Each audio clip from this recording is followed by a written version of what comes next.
the Disney movie Meet the Robinsons. Uh-huh. There's a quote at the end of the movie that just says "Keep moving forward," and I it's love like that. literally like, yeah, that's literally it. You know what I mean?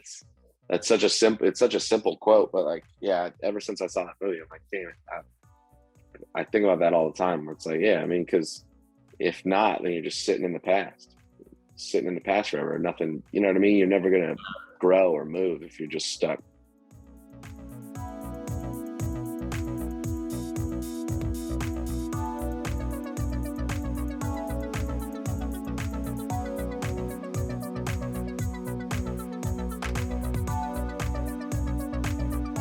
Hi, welcome to the Evolved Podcast, an open forum on personal growth and cultivating a positive mindset. I'm your host, Joe Fitzpatrick. Today on the show, we have Nick Deez, stand-up comedian and writer based out of Hampton Roads, Virginia. Nick Deez has performed all across the East Coast. He's worked with multiple comedy clubs around the country and has opened for national headliners. He recorded a live crowd work album this summer at Cozzy's Comedy Club in Newport, Virginia. Nick also hosts a podcast called So There I Was, now available on Spotify. Nick Deez and his friends share some of their wildest stories from their crazy ass lives. I met Nick a few years ago after moving to Richmond, and we had mutual friends in the local punk and hardcore scene. And he was always a positive dude. So I'm glad I got the chance to talk to him about his personal growth in comedy and life in general. So without further ado, here is Nick Deez. Let's go.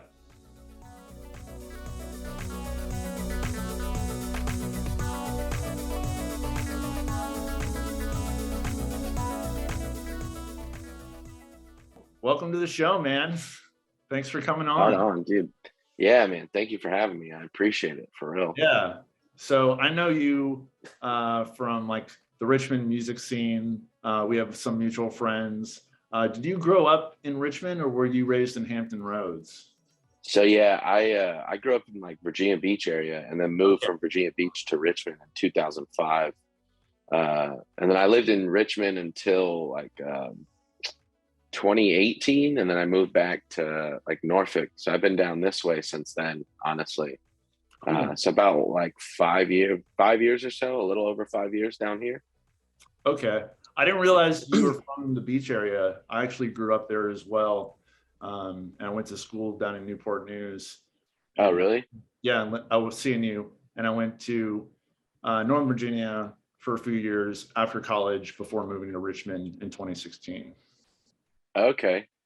Yeah, I went to school in like Kempsville area, like elementary school in Virginia Beach, and then kind of moved around the area a bunch till I moved to Richmond. Mm-hmm. How do you like being back there now as an adult? I mean, it's all right. You know, there's yeah, it has its moments because I kind of grew up down here and whatnot, and like this is where I was when my parents got divorced and stuff like that. So it's like there's a lot of like mixed emotions on some stuff, but in the grand scheme of things, I mean, with what I've got going on now, the amount of things that I've got, like, you know, in my life right now that are keeping me busy, you know, it's enough that I'm not mad about it. Yeah, absolutely. And we're going to get into that. But first off, can you please tell us who you are and tell us what you do for a living and what you're passionate about? Yeah, my name is Nick Deez, or my real last name is DeLorenzo, but I've gone by Deez since I, was in high school. And it started as a nickname through MySpace, and then like, when I started doing shows, it just kind of stuck, and that's like just been my nickname ever since. And it's like, it really kind of just stuck, and I kind of went with it. When I started doing stand-up, I tried using my real last name for a while, and it just didn't feel right. So I ended up going with Deez just because it seemed natural. But yeah, I'm a stand-up comic in like the Hampton Roads area. I travel between Virginia Beach and further south all the way up. I've done stuff as far as like New York, as far as Denver. So I really just been trying to hustle as much as I can, to kind of get my name out and get around and everything. Yeah, I mean, I have a day job like most people. I sell phones for a living and then do comedy as a passion. Um, I'm coming up on 5 years that I've been doing stand up, and I really love it, man. I wouldn't ask for like anything else to do to really kind of like pass my time and do as like a, not even so much as like a hobby, but like an alternate, lifestyle to having a normal like 9 to 5 type gig. Mm-hmm. How'd you get your nickname? I know it's short for DiLorenzo, but do you remember like who gave it to you and like why they started calling you Deez? So back in the day, I changed my name on MySpace to Nick D's Nuts. And I just spelt it Deez. Uh-huh. And then yeah, it Just took off and kind of just, yeah, I mean, I kind of grew into it.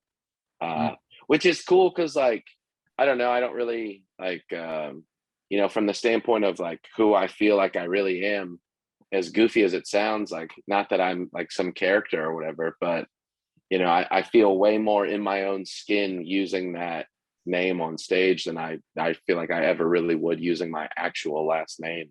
Mm-hmm. Just because in my mind I just see that like that's just like who I am versus my name is like that's just the guy. It's nothing crazy, nothing special. Yeah, and it's cool. Like it also, embodies that like sense of humor that you have, and a lot of performers have a stage name, so why not Nick Deez? I like it. Yeah, it's a good fit. It's got it has a good like rhythm to it and everything. It kind of Yeah, has a nice like flow and sound. absolutely. Yeah, like phonetically, it's just Yeah. very eye-catching, and also it just rolls off the tongue. How'd you get started doing comedy 5 years ago? So I got started doing stand up. I had a buddy of mine in Richmond that lived like just outside of Richmond. So he was in like Petersburg area. And he kind of started doing stand up, got into it, and I guess started really kind of like posting clips of himself doing it online. And it Mm-hmm. was one of those things that as I saw him kind of start posting it a little bit here and there, me being me, I hit him up and I was just like, dude, how'd you do that? Like, how did you find that? How'd you get into it? Like, what did you do? What do I have to do to kind of like get involved? Uh, and like he and I had ended up talking back and forth, and it was one of those things where like he basically was just like, yeah, I found that there's an open mic scene in the area and kind of, wandered into it and got into doing a few things here and there. And then, yeah, one thing led to another. He and I like met up one night. It was Super Bowl Sunday. We met up at an open mic, and I initially like told the host that I was just there to hang out and watch. But like my New Year's resolution that year was like I wanted to do stand up. Like I wanted to figure out how to start it.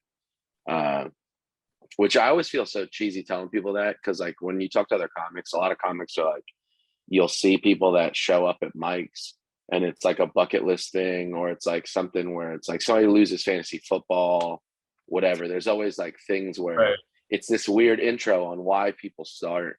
And for me, it was one of those things that like I'd always wanted to do it. And I told myself, like, I'm going to make myself do it. I'm going to have no choice but to get into it. And then all it took was like, it was that moment in the Matrix where it was the red pill, blue pill. And I had, somebody kind of like show me the door and I just had to go through it. And like I did that. It was a Sunday night, it was Super Bowl Sunday. And then immediately the next night I went and did another mic and then another mic. And then the next thing I knew, I was just doing it every night of the week that I could. Mm-hmm. Sometimes like 2 or 3 times in a night. And like I was just stacking up all these different sets where I was just, I could go back and look through like the audio recordings on my phone. I probably got easily, 1,000 to 1,500 voice memos of all the different shows that I've done in the last like 4.5 years, basically. You recorded your sets? Yeah, I started off like very early on. I think like the first few times I did it, I recorded video, and then whatever happened, and I started like as you meet up with other comics, you talk to people and they kind of give you that like quick rundown. I just started using voice memos. Every time I'd go up, I would hit record on my voice memos, and I would just record it that way. Listen back, you hear like a laugh.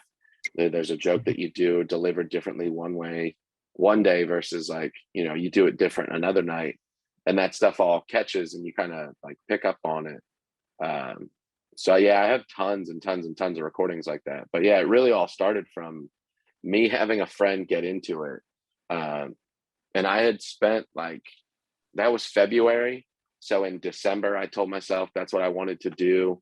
So I spent all of December and January writing jokes. And then finally, that Super Bowl Sunday was when I was just like, all right, man, I'm going to do it. And, just ended up going on.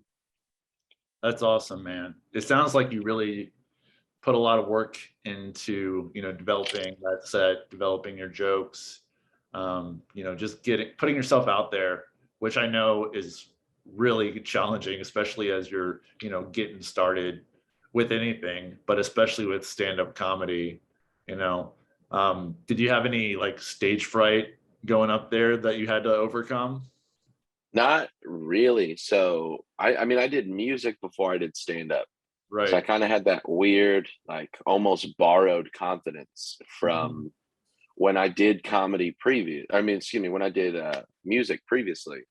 So it was that like weird, like comfort of already knowing how to handle a microphone, knowing how to be on stage, knowing how to like handle that like live aspect.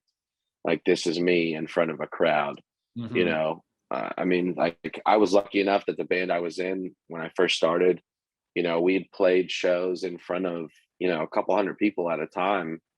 So like being up in front of a crowd was never an issue. Like even before that, when I was a kid, I was raised religious and I would have to go up and like give speeches in front of, a couple hundred people reading the Bible. So it's like to go from doing that to like singing about whatever and then fast forward to just telling dick jokes. It's like a weird transition of like all this, like this kind of just all led up to that moment. So that stage fright wasn't really a thing. The biggest part of it for me was just knowing and realizing that difference is like with music, you have that buffer where it's like, if they're not, enjoying you necessarily, there's 4 other people that they can grip onto, Right. So it's like, if you're doing music, you might not like the vocals, but you like the drums, or if you don't like the drums, you like the vocals, or there's always some redeeming quality within music that you're like, even though this band's not my favorite, you're like, I like this element. Where with stand-up, it's different because it's like, it's just a one-man show. You know what I mean? So like, they don't like it, they just don't like it. And then it's like hard to not take that personal where you're like, oh no, it's not even so much that they didn't like the jokes, it's that they didn't like me. Right. Especially if they're calling you out on it, right? If you got 100% to deal with. 100%. That's always fun. Especially at open mic nights, I'm sure. I'm sure that's a bit more unruly than, a staged comedy show. But even then, you never know. Oh yeah. I mean, in theory, it's it's supposed to be. But that's the difference. Like you notice that the difference between music or poetry or whatever, or like anything else, like any other like performance art, nobody shows up to a ballet recital and starts, yelling out, play Nutcracker. Like nobody does that. Like no one, no one's heckling the nut, you know what I mean? Like no one's heckling any other performance really. Like no one shows up to anything else with that intention. And also it's like weird because people will show up to comedy shows and heckle and think that they're like adding something to the show. Yeah. Like, oh, I was trying to help you out. You're like, all right, man. Right. They're not helping anyone. It's the worst. Yeah. That's funny you mentioned that you were raised religious. I was also raised religious myself, but I'm not really religious anymore. And do you ever like use that in your performances, in your jokes? I want to, and I've talked about this a lot with like a few other comic friends of mine, is like ideally one day when I feel like I can. So here's the thing with comedy is like there's certain things that you feel like it's like levels of achievement where uh your writing skill versus performance skill don't line up. Like there's jokes that I've written from like a few years ago that I'm like, I know that I'm just not good enough to do the jokes on stage yet. Either Sure. I don't have the way to perform it and it not come off like I'm being shitty, or like I don't know how to perform it and it not come off like, just without coming off like being a jerk. So it's like my thing with Yeah. any of the religious material, it's tough because it's like my parents are still very much religious. Like my mom and my stepdad are very much involved in their faith and everything. Mm-hmm. So out of respect for them, my big thing is like, if I'm going to do those jokes, I don't want to do those jokes and come off malicious. I don't want to do those jokes and sound like I'm shitting on their religion or shitting on their beliefs. So I'm trying to find that weird level of finesse where I know that I have like the performance element of it and the skill as far as like the delivery to do it and not sound like I'm being a jerk. Right. Yeah. I mean, you definitely don't want to come across that way unless you do. There are certain comics who definitely take, that hard line against religion, but it's good that you have this self-awareness, based on the people in your life that you care about, that, you don't want to do that. And also to know, like what you're capable of, as Right. a comedian. Well, Yeah. it's also like I kind of know it's weird to think of it in that kind of way or in these terms, but as someone who's only been doing it almost 5 years, but it's like I know my brand to a degree, or I know like what I'm trying to put out there. I don't really do political humor. I don't really do a whole lot in the way of religion. There's certain things that I just don't really like. It doesn't, I guess, really fit into my act all that well, because like at the end of the day it's like a lot of my stuff is very much based on just being a silly boy on stage. Like Yeah. I'm just being goofy, trying to have fun. You know what I mean? So it's like I try not to do anything too mean spirited or anything with like that much like ill intent or whatever. Where most of it's just like even like stuff where I'm like picking on, you know, I got jokes where I talk about being a stepdad and I'm picking on the kid or whatever in the jokes.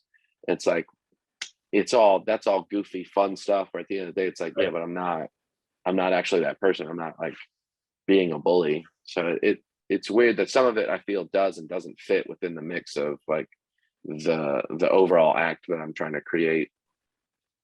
Yeah, I get that, man. I mean, I know, when it comes down to it, at the end of the day, jokes are jokes. Sometimes people will take that shit way too personally or Oh yeah. surface level. But from the time that I've known you, you've always been a really positive dude. And that's great that you're trying to just bring more silliness and joy into people's lives with your comedy. The world definitely needs more of that. Yeah, Yeah. man, that's what it's all. I feel like that's what it's all about, because that's the thing is like there's in my mind, I look at it like this: is there's always so much going on right now, like in the world. There's always like a million bad things, but if you can like take even on like an open mic, if I could take 5 minutes out of my day and just be goofy and people just start laughing at like weird nonsense, Mhm. then I'm like, all right, cool. You know what? It's like a little bit easier to navigate through the rest of the day. So I always try to be like that fun, positive guy, uh, and like being on stage, like that's just the next like extension of that. It's like just being able to be that like crazy, over the top, goofy, like nonsense guy, you Yeah. know, and then still somewhere like within that weird like underlying element of it, have something to say, which is like the weirdest part of it all. Mhm. Would you say that accurately describes your why for doing stand-up comedy, or is there more to it? Oh, there's definitely more to it. I feel like a lot of comics at the end of the day, you're yelling jokes into a microphone, literally screaming for validation from strangers. So it's like Right. innately there's something off in all comedians. Mhm. There's something very much like missing there. Like, I've got tons of friends that I do comedy with, and the running joke is that all of us in some way, shape, or form are all like very much broken people.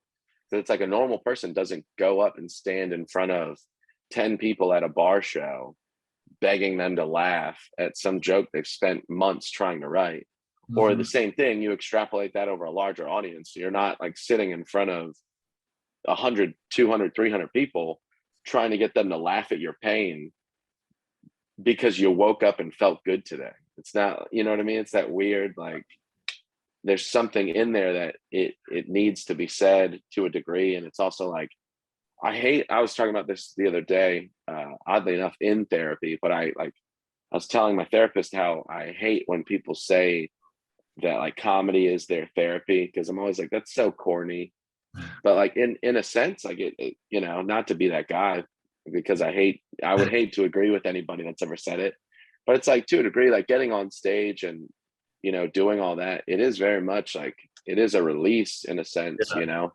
for sure. I Yeah. won't say it's therapeutic out of self-respect, but you know. Well, yeah, I mean, there's a difference, right? Like it can be therapeutic, but it's not therapy. You know, you're not Yeah. literally talking out your feelings with a professional and processing everything. Definitely can help you process. But is it therapy? You know, probably not. I'm a supporter of therapy myself. I go as well, at least once a month. And I highly recommend it, especially I if you have go mental health weekly. issues. Yeah, especially if you got the mental health issues, and you know nowadays a lot of people do, and a lot of people need to Whew. get help. So definitely support your local therapists. Not like they Hell yeah. need right now, but yeah, it's good for you.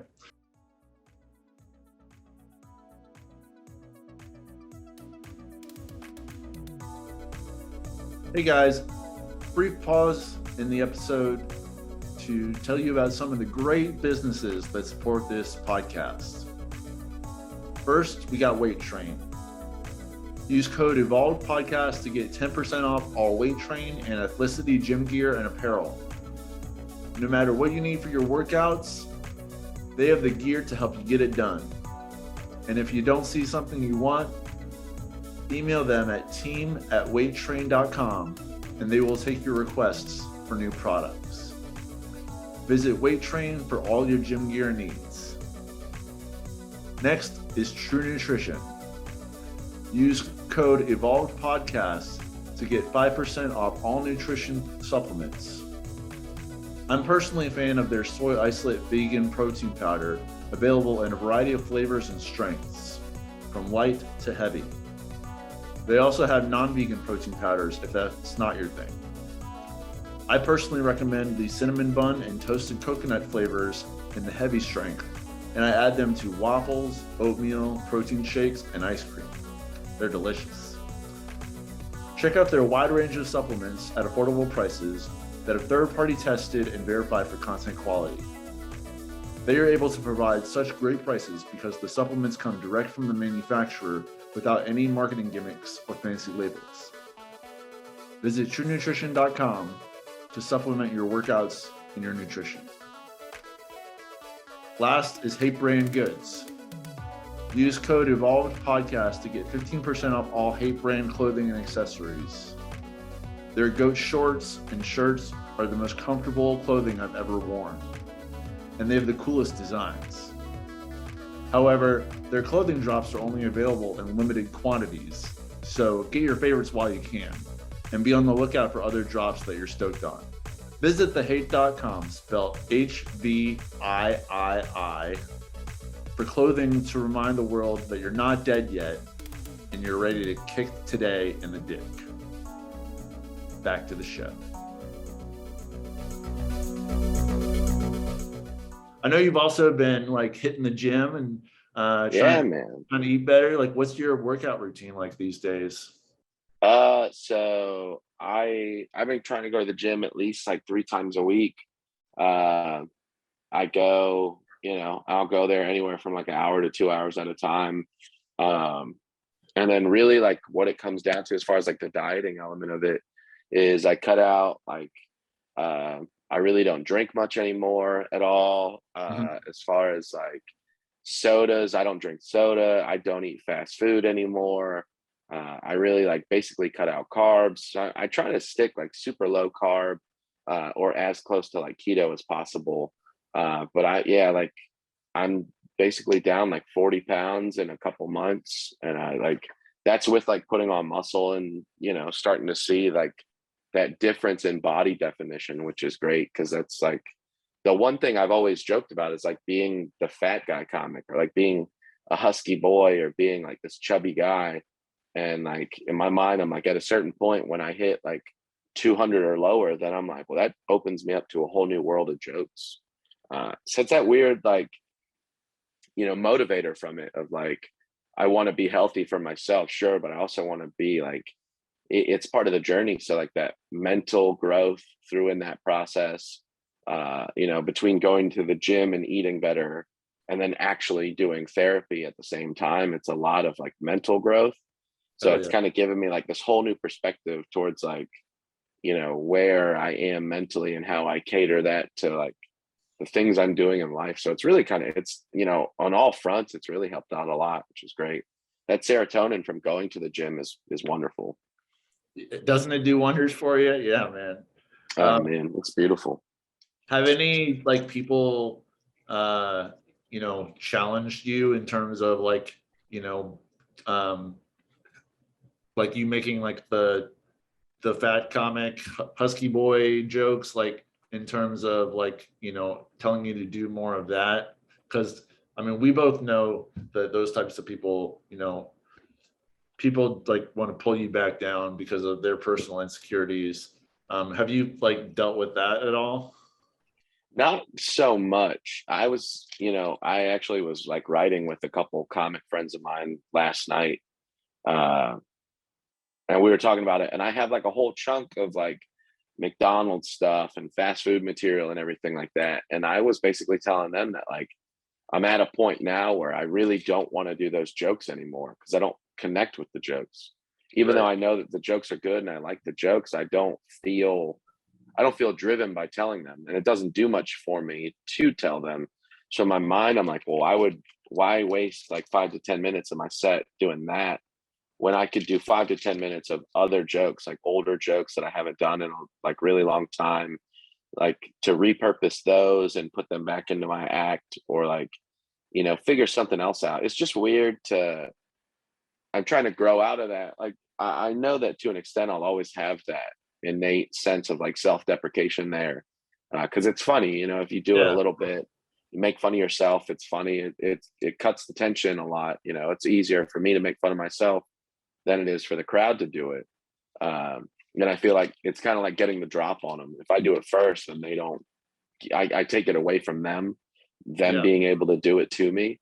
But also at a certain point, it's like, ideally, I would like to be confident enough to like just not be that guy anymore. So that's like the spot that I'm at now with like literally dropping like a 10-minute chunk of material because I don't relate to it anymore. I don't connect to it. It's weird to think that like 40 pounds difference and I'm like, I don't want to tell those fat guy jokes anymore. But it's like I feel like it doesn't read the same. It's not like, it doesn't, like, for lack of a better term, it doesn't hold the same weight. Yeah, exactly. You're dropping the weight and you're dropping the jokes about your weight, you know, I think it all ties in together. And I think it uh, is helpful for that like mental and emotional release as well, Yeah. because you're no longer attached to, you know, the identity that you had when you were in the mindset, you know, to write those jokes, you know, and you can, you know, now it's just start talking about like being all health conscious and shit. Yeah, I know. I've got like, there's some things that I wanted to start working on about like stuff like not even so much being the comic that's now like I'm the gym comic where I like talk Yeah. about shit at the gym, but there's just a few things that I've like seen. Like I went to the gym one day like a couple weeks ago and there was like, it was the only time I've ever been to the gym without headphones. There was a dude next to me that like was peeing, but he was like peeing aggressively loud. And it wasn't even that like his pee was loud. It was just that he was breathing really loud while he was peeing next to me. That like made it weird. So Uh-huh. it's like, I don't know why, but I just thought it was so funny just to like be sitting in a spot where I have no choice but to hear another man like groaning aggressively next to me while he's peeing.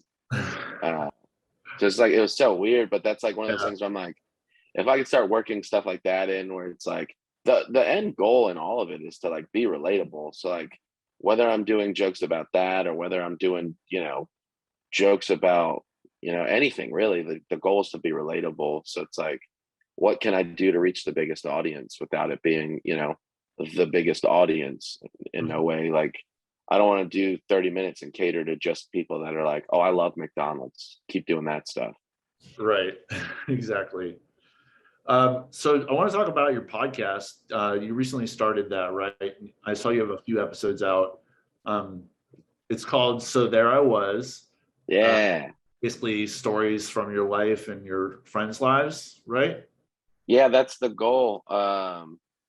Yeah, it's basically like, all the crazy things I've done in my life and been through, between like getting arrested as a kid and whatever, causing trouble, burning houses down and doing wild, reckless shit. So like I just had this idea because it also like I very much would like to grow that into a thing where it could become like a storytelling show live.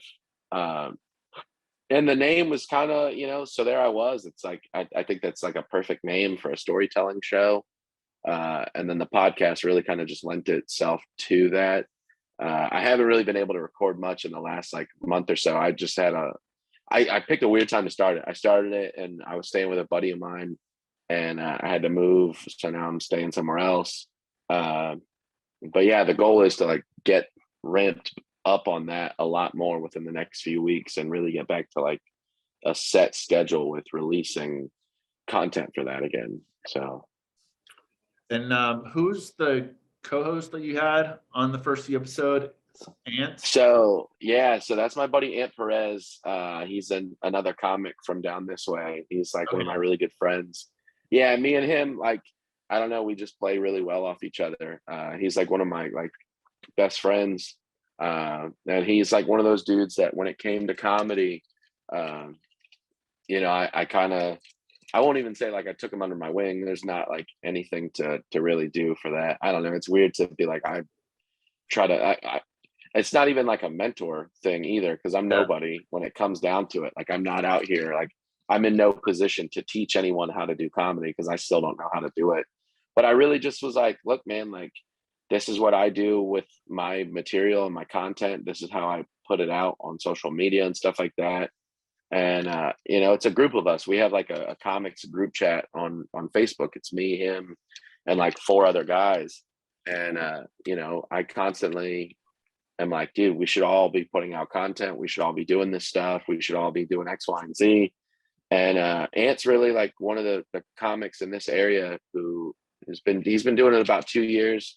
And he like really kind of took that stuff to heart, which is cool to see, like a new comic with that, like very much like hungry energy about him. So like he is willing to really just like, if I'm like, hey man, try this out. He's like, all right, let's do it. He and I have almost like an accountability schedule, honestly, when it comes down to it. Like every Monday he and I release content, like he'll put a clip out on social media and then I'll do the same thing. And yeah, so it was just a natural selection for him to be like the person that I'm running that show with for the most part. Like, me and him were talking about it and I kind of have it in my mind that like, I'd rather him be on like every episode with me than like not be on it, just because it's like me and him have a really good back and forth. So the goal is like keep it me and him for a while, as we can work in other guests and then just kind of go from there. Cool. Sounds awesome. I definitely want to check it out. I haven't had a chance to listen to it yet, but I got to hear some of those stories about you, like especially you getting arrested as a kid. I'm very curious about that one. Yeah. Yeah, I will tell you, Virginia Beach PD does not take kindly to vandalism. That is, no matter how young you are, they don't give a shit. Well, that's a story for another day. What was I going to ask about the?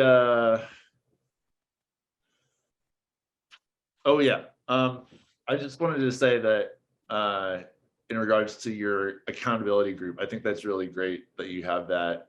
to push each other to, put content out to, I'm sure it applies to other things like doing shows and like making time to write jokes. How long has that been going on for?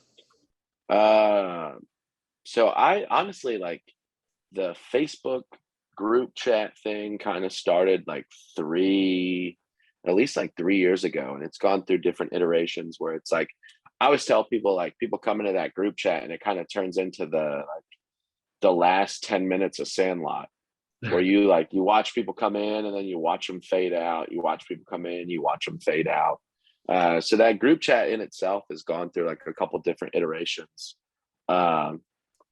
But yeah, as it stands now, it's, me, Ant, and a couple other guys. But me and Ant, as far as like the content posting goes, it's been about a couple months, honestly.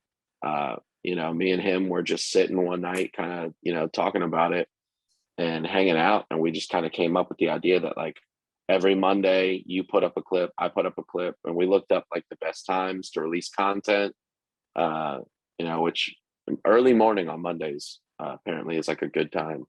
So yeah, like Mondays is the go. And the whole point with me and him like ramping back up for the podcast is like, I feel like this is like super inside baseball, but me and him both got monetized on Facebook, which is kind of cool. Mm-hmm. It's like all the posts, like any like content, like video wise, that he and I post on Facebook, it all adds up to like, dollars and cents in the grand scheme of things. But the podcast, like going back to doing that, the idea is that gives us one more video per week that we can start posting, every month, to really kind of keep more eyes on what he and I both individually and collectively have going on.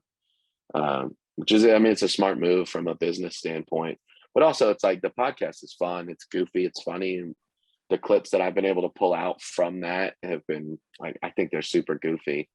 So it's a lot. I mean, it's a lot of fun. I really enjoy it. Yeah, I bet. Yeah, and it's cool that, like, creators can make money on social media now, and comics are no exception to that. And it's really great that you guys are being able to, make some money on the side from your social media posts. I was wondering if you guys, you and Ant, have like any like bets, or like, do you like challenge each other? Like, if like someone doesn't post on a certain day, like, is there a consequence? Like someone's got to buy someone dinner or something like that? We Not so much with that part.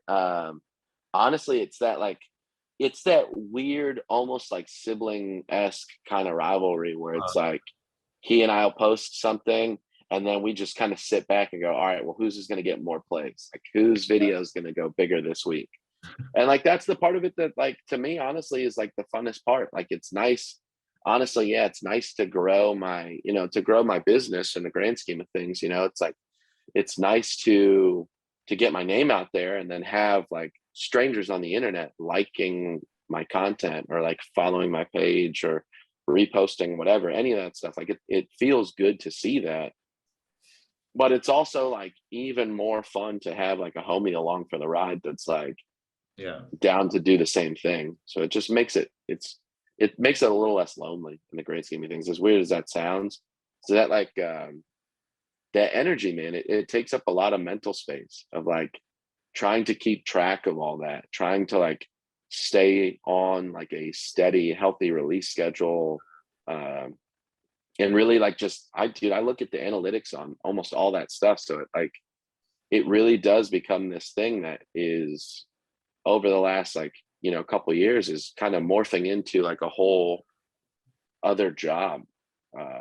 Which, I mean, don't get me wrong, I love it. It comes with being your own content creator. Like you gotta be able to like navigate that energy of like being overwhelmed with certain stuff. I mean, between doing comedy, working full time, trying to put out content, all the graphic design stuff that I work on too, it's like it gets to be overwhelming, but it's like it's all like me taking steps into being part of a bigger world when it comes to stand up. So it's like I wouldn't trade it. I'd rather be exhausted, Monday through Friday, knowing that I was up till 3 o'clock in the morning working on a flyer for a comic that I like, or that like I was out till midnight at a show out of town and I had to drive back and didn't get home till, 2 or 3 in the morning. It's like, I would much rather take those sleepless nights or those like late nights and tired early mornings in exchange for like working a job that I like have no passion in. Like, it's having a career is one thing, but having a job is a completely different, like, it's a completely different animal. Yeah, I completely agree with you. I'm in a similar boat where I'm working full time on a job that I'm not really passionate about, but I'm doing this stuff on the side, like producing a podcast, doing freelance video, freelance photos when I can, and just trying to make the moves that, I need to do in order to, eventually have the career that I want. But, it is sort of democratize this like content creation world that we live in, where you don't necessarily have to do it for a full-time job and you can still make money. So I've been trying to like find that balance and like find that sense of purpose in being creative in the way that I feel called to, while also being able to like pay my bills and do what I got to do to live. And nutrition and going to the gym, working out, riding my bike. That's definitely helped me to, have that more creative space to do the stuff on the side that, I feel called to do. I'm curious, like, I know, like you just said, like sometimes you're not going to bed till like 3 a.m. But like when you do wake up, what's your morning routine look like if you have one? Well, I see. I'm a weirdo. I don't really have like a set routine when it comes to most things. Sometimes I'll wake up early, I'll eat breakfast, and then go throughout the day. It really just depends on like what my work schedule is. And if I'm going in early, I'll go to the gym after I get off. If I'm going in late, I'll go to the gym before I go to work. Mm-hmm. Uh, so it's like it just depends, because like I don't like to eat before I go to the gym because I feel like I'm gonna throw up most of the time I'm there. It's like, I don't know, I don't want to overdo it. Yeah. Uh, but yeah, so it's like if it's a morning where I'm not like doing anything necessarily, like yeah, I'll eat breakfast or whatever, but I try to like maintain that like fasting window. So it's like today, I don't think I mean, just because I slept in a little bit and wasn't really tired at all, I didn't eat anything till like 3 o'clock, uh, which I'm fine with because I had a late dinner last night. So I'm like, I'm still maintaining somewhat of a window. Uh, but yeah, as far as a routine, my routine is chaos. That's like, I Yeah. have this like weird, like mental file cabinet of like how I organize everything. It's very much honestly, it's probably because my ADHD. It's that weird, like, you know, calm in the chaos where it's like, if I had everything organized to a certain level, I'd be way better off, but I would also be panicking the entire time because it's that like where it's like too clean, it makes me anxious. So I like have to have some sort of chaos in order like to feel mentally comfortable. Well, at least you're navigating it pretty well. That's good, man. Treading water. Yeah. That's the term I'd like to use. You mentioned that fasting window. Do you do intermittent fasting at all?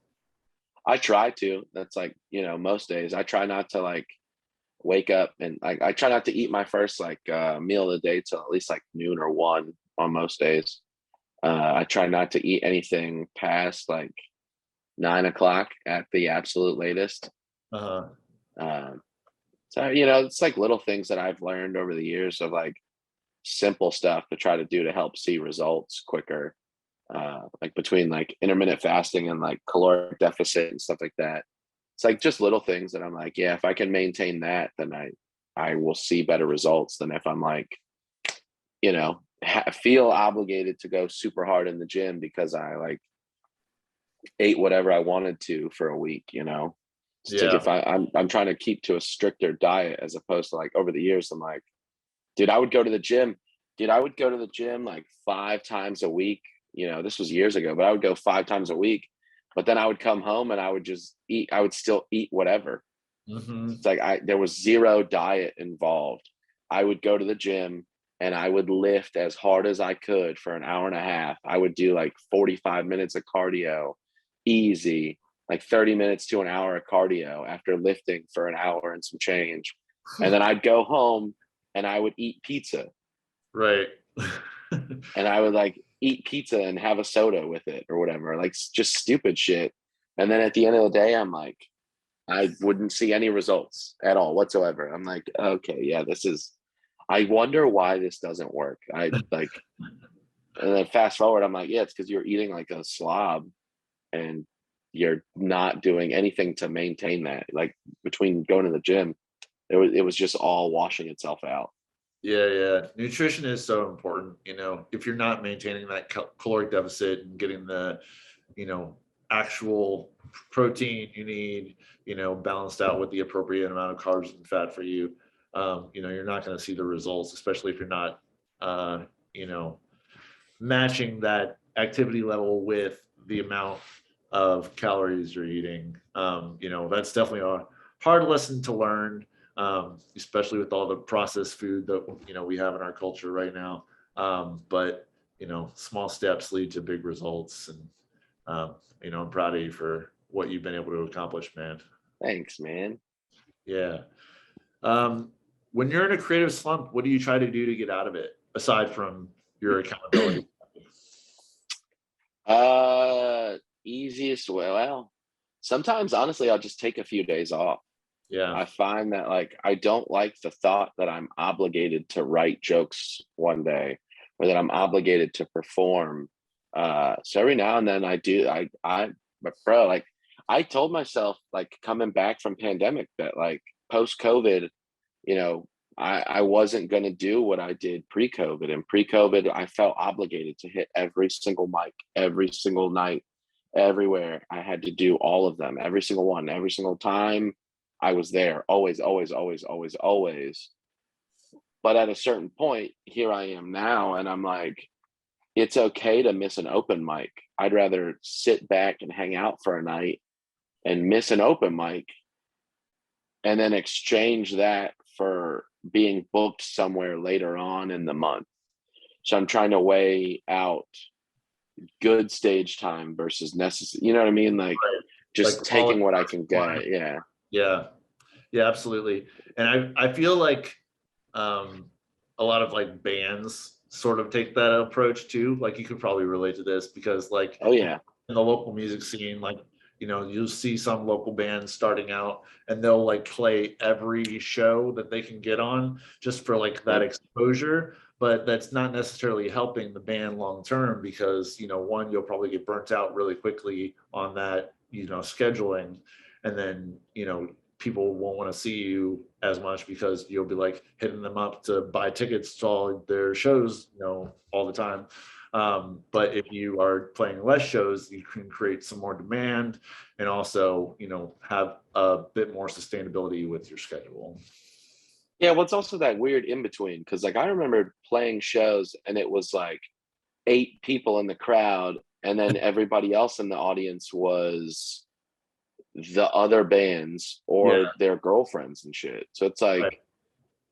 it's the same thing with comedy. It's like, I don't want to just go up and tell jokes to 30 comics and just get a comedian's perspective on whether or not the joke is funny.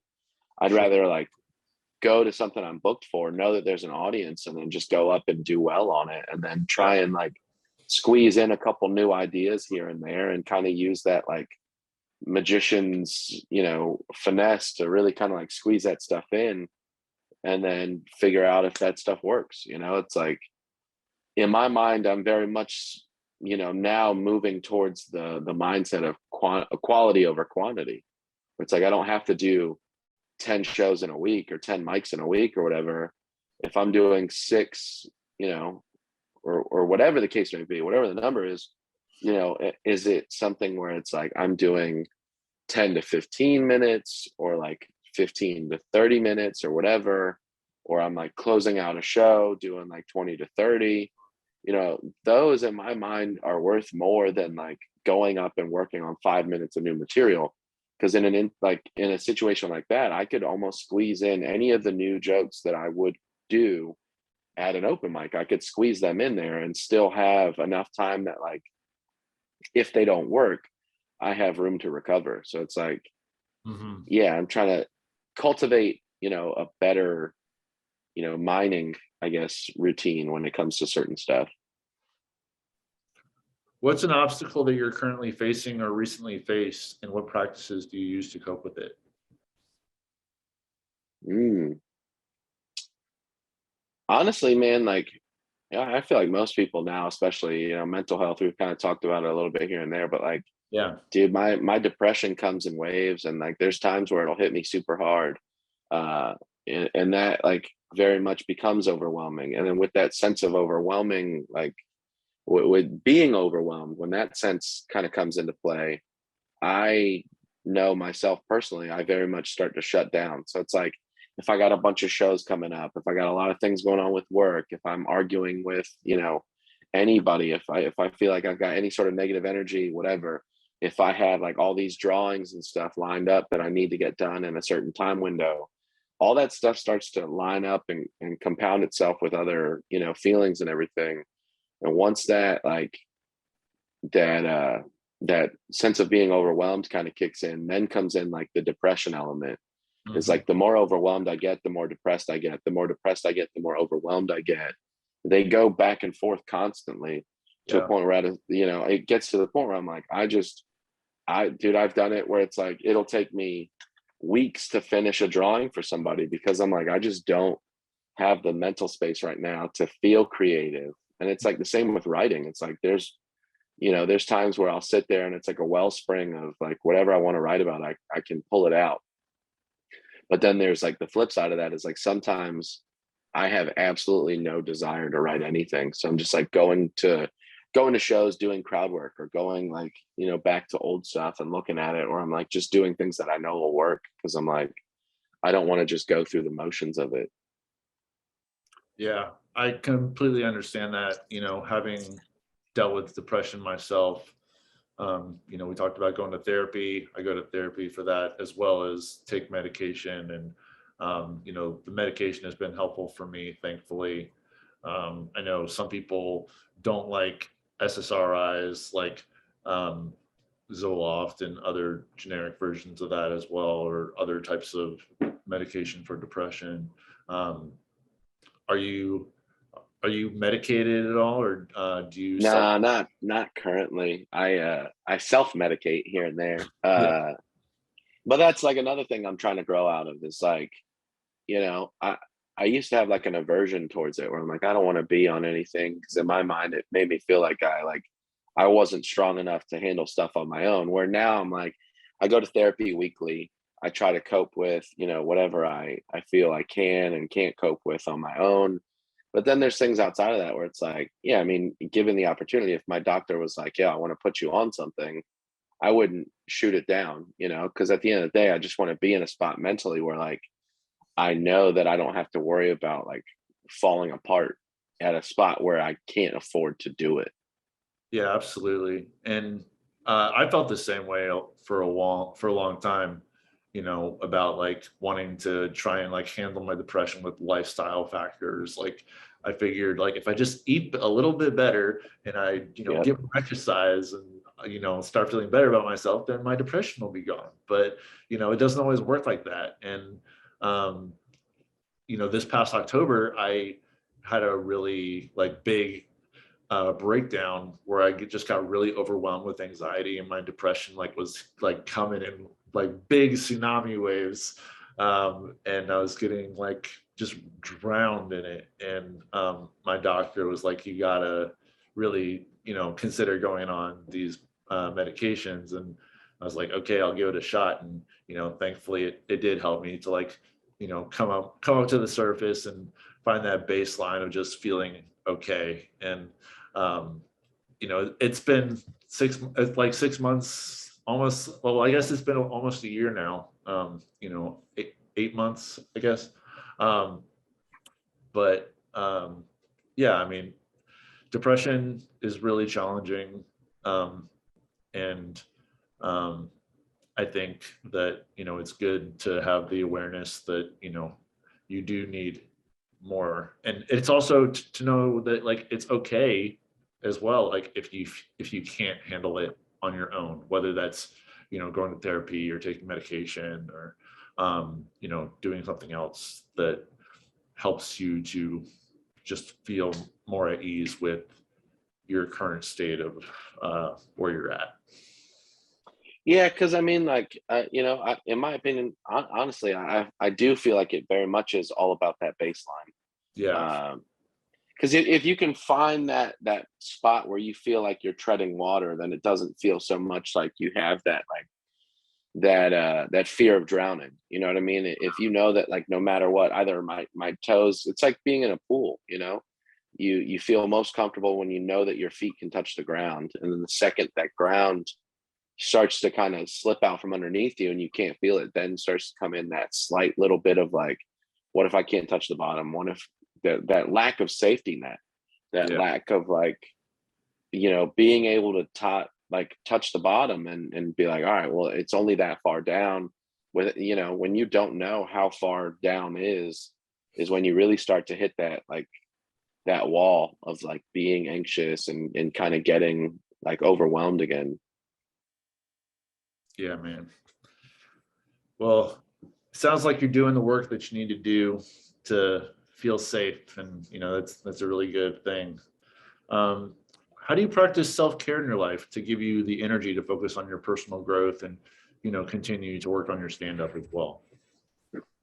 Well, honestly, I think it really like as goofy as like just little things, man. Like, you know, I I've been trying to like keep up with the gym more, eating better. I like having that option of like eating, just cooking something at home versus like going and getting food. I feel like, that's like for me, if I don't have those things around, the likelihood that I'll eat properly or do the right things, it's all about choices. And it really like, I think as a culture, I think as a culture for us, a lot of it is, choices, whether they're good or bad, are made on a level of comfort. Mhm. I think it comes down to what's easiest, what's comfortable. Like it takes more time and effort to cook dinner than it does to go to McDonald's. Mhm. It takes more time and effort to go to the gym than it does to watch a movie. It takes more effort to sit down and like work on something, whether it be creative or otherwise, than it does to just take a nap and like go to sleep. You know what I mean? It's like it's all about little choices, and I feel like it all comes back to a level of convenience. So for me, it's like kind of building in again. So it goes back to the safety net element of things. Is like if I have food at the house that I know that I can eat and stay within like what my like healthy ranges of what I want to eat or whatever, or certain there's a lot of things. Is like as long as I know that I have something in place to kind of keep myself accountable and hold myself to a better like not a better standard, but you know what I mean, like to hold myself to some sort of like rules, then there's a lot less chaos in my life. So that really like helps out again with the anxiety element of things. Is I know that that's like a huge factor in my just day to day, just being a naturally anxious person. So like having all those things is like again, like I said, as a safety net, really kind of take away some of that anxiousness. Mhm. Yeah, it's hard, man. But at least you do what you can to feel more at ease and uh, to wrestle with that anxiousness. In terms of like the nutrition piece, someone described it to me as the shopping cart principle. How it's like, if it's not in your shopping cart, you can't eat it. But then again, we also have smartphones that you can order. Yeah, exactly. So you got to find that discipline of like, you know, making sure that if it is really something you don't want to have, you don't order it.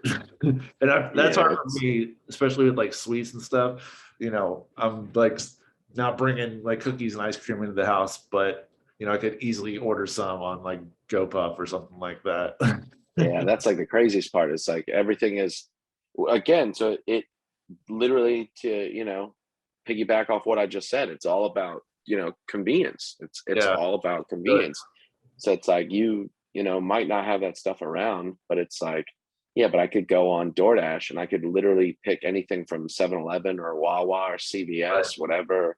I could even get Target, like all that shit. There's all that stuff is there. If I really was like trying to make a bad choice, I could do it. So it's like it has to be some level of accountability has to be in place in order to make sure that I'm not just like, fuck it, I have the money, I can get what I want, I can do what I want. Yeah. Absolutely. So we're going to move towards wrapping up, but I have a few recurring segments that I want to cover first. First is the mindset moment. So what is a quote or tip that you use that inspires you to keep going and stay positive despite personal hardships? Mm, that's in my head. I'm like, that sounds so goofy. Uh, the Disney movie Meet the Robinsons. Uh-huh. There's a quote at the end of the movie that just says "Keep moving forward," and I it's love like that. literally like, yeah, that's literally it. You know what I mean? It's such a simple quote, but like, yeah, ever since I saw that movie, I'm like, damn it, I think about that all the time. Where it's like, yeah, I mean, because if not, then you're just sitting in the past forever. Nothing, you know what I mean? You're never gonna grow or move if you're just stuck. I actually literally have that tattooed on my wrist. That's something that is very personal to me as well. I completed my first marathon in 2019, and I had never done anything like that before. I'd done like a half marathon, but never attempted the full marathon distance. And I almost didn't finish it, but I did, and I got that tattoo as a celebration of that. And it also relates to me trying to keep moving forward in a positive direction There you and go. not focusing on the mistakes that I've made in my past, and all of the self-doubt that I had in my past. And I didn't know that was in Meet the Robinsons, but I know that, definitely Yeah. there's in other parts of the culture, and, other people have referenced it in different ways. Yeah. That's cool. I'll have to check that out. It's a great movie. I mean, it's a Disney like animated movie. Yeah. But it's a great movie. It's super funny. Yeah, I've man. probably seen that movie like, dude, 1,000 times easily without question. My partner and I have Disney Plus, so I'll definitely check it out on there. Next is PMA Warrior of the Week.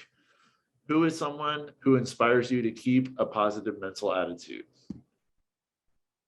Um, Honestly, man, even though like my ex and I aren't together anymore, and like that's like kind of who I moved down here for. Uh-huh. Uh, and then the whole time like her and I were together, I mean, she like I spent the last like 5 years helping raise her kid, and I raised him like as my own son. And honestly, like that kid right there is, yeah, man, that kid rules. Like he, that's the accountability right there. Honestly, is like that. And being a part of his life, it kind of like mirrors and correlates a lot of things that I've had with my own father. So like that, just seeing him, like whether it be through like her sending me a picture or whatever, or whenever I get a chance to talk to him or see him, you know, having having my littlest homie be my biggest fan is pretty chill. He Yeah. he rocks a Nick D shirt all the time. So he's got got my merch, and he'll wear a shirt with me on it Yeah, I to didn't know hang you out had. with his friends and stuff, man. I didn't Yeah, know. man, I got a bunch of, it's I'm a whore for content, and I'm a slut for merchandising. So it's like, yeah, dude, I got shirts, stickers, koozies, whatever. I'm making dinner plates next year. It'll be the next, no, just Good stuff. housewares. Yeah, that's great. You get to still be in his life, even though Yeah, you aren't together anymore. What's his name? Frankie. So that's my buddy. Love it. Last is good food, good mood. What's one of your go-to meals that helps you feel your best? I like a good breakfast burrito, man. I've been doing either sausage, egg, and cheese or bacon, egg, and cheese with some avocado in there. That's like a nice low carb tortilla, man. Yeah, dude, that's my go-to. That's like, actually, matter of fact, I had one of those this morning with some smokehouse almonds. Ooh, very nice. Hope not before you went to the gym though, because you don't want to throw it up. No, right? hell no, dude. Hell no. I learned my lesson, dude. That is the worst. Take a pre-workout before the gym, and you like got a full stomach full of bacon and shit. No way, dude. Ooh. That makes more sense. You don't want to drink pre-workout and also have a breakfast burrito. Yeah, no, not at all, dude. Next thing you know, you're like, you've got sweats and you're jittery, and you're like, I'm going to die. Well, this has been great, Nick. Thank you again. Dude, thank you, man. I really appreciate it. Where can people find you if they want to connect with you? At Nick Deez Comedy. So that's Nick, Nick, Deez, Deez, and then comedy on all social media. So like Facebook, Instagram, TikTok, whatever, Twitter, all that. But yeah, thanks again, man. Dude, thank you, brother. Conversation. Really enjoyed it. Appreciate it. Thank you, buddy. Take care, man. Hey guys, thanks for checking out our podcast. I hope you got a lot out of it and it was helpful for you in your personal growth journey. If you haven't subscribed to the podcast yet, please do so on your preferred podcast provider. We're available on YouTube, Spotify, and Apple Podcasts. Stay blessed and keep the PMA. Later.